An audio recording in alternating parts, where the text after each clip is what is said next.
एक महत्त्वाची बातमी आहे। माणिकराव कोकाटेंना अपात्र ठरवण्यात आलं तर पुन्हा निवडणूक होईल। निवडणुकीसाठी मोठ्या प्रमाणामध्ये सार्वजनिक पैशांची आवश्यकता असेल असं कोर्टाने म्हटलंय। शिक्षेला स्थगिती देताना नाशिक सत्र न्यायालयाचं हे निरीक्षण आहे। कोकाटेंवर मतदारांनी वेळोवेळी विश्वास दर्शवल्याचं देखील कोर्टाने म्हटलंय। या संदर्भात अधिक माहिती देत आहेत आमचे प्रतिनिधी चंदन पूजाधिकारी। चंदन, कोर्टाचं हे महत्त्वाचं निरीक्षण म्हणावं लागेल। निश्चितपणे अत्यंत महत्त्वाचं असं निरीक्षण कोर्टानं नोंदवलेलं आहे।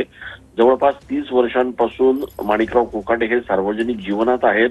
त्यांच्यावर मतदारांनी वेळोवेळी विश्वास टाकलेला आहे आणि 30 वर्षापूर्वीच्या या संपूर्ण प्रकरणावर जर समजा शिक्षा दिली तर तो अन्याय होईल। त्याचप्रमाणे या सगळ्या प्रकरणामध्ये पुनर्निवडणूक झाली तर त्याच्यासाठी सार्वजनिक पैसा जो आहे त्याचा खर्च होईल आणि त्यामुळे ही शिक्षा स्थगित करण्यात येत आहे, अशा पद्धतीचं एक निरीक्षण नाशिक कोर्टानं नोंदवल्याचं बघायला मिळत आहे।